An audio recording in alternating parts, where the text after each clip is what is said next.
What are the key differences in confusing prepositions? Have you ever found yourself puzzled by prepositions? You are not alone. Prepositions can be tricky, especially when they look similar or have overlapping meanings. Let's break down some key differences to help you use them correctly. First, let's look at into versus into. Into shows movement toward the inside of something. For example, he put his wallet into his pocket.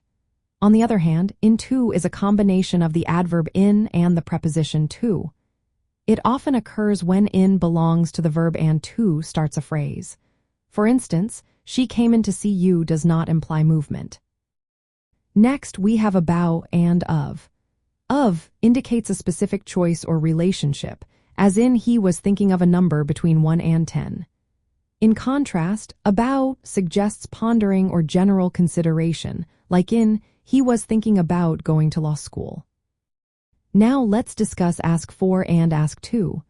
When you ask for, you are requesting an object. For example, she asked for new snowshoes. However, when you ask to, you are requesting permission to perform an action, as in she asked to hike.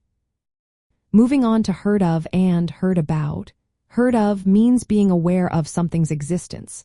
For example, I have heard of ski joring. Meanwhile, heard about implies knowing some details or information, like I have heard about the new ski resort. Let's compare above and over. Above indicates a higher position without touching, such as the painting is above the sofa. In contrast, over suggests movement or covering something, like the plane flew over the building. Next, we have below and under. Below expresses something being less than a certain level, as in it is 18 degrees below zero. On the other hand, under is more common for physical position, often touching or directly beneath, like the cat is under the table. Now let's look at across versus through. Across describes movement from one side to another on a surface, like we walked across the desert. Through, however, indicates movement within something enclosed, as in we went through the forest. Lastly, we have beside and besides. Beside means next to, as in he sat beside her. Meanwhile, besides means in addition to, as in besides the rain, it was a nice day. When learning or teaching prepositions, focus on context. Consider whether the sentence implies movement, position, or abstract relationships.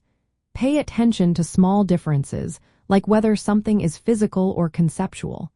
Using example sentences helps clarify these distinctions.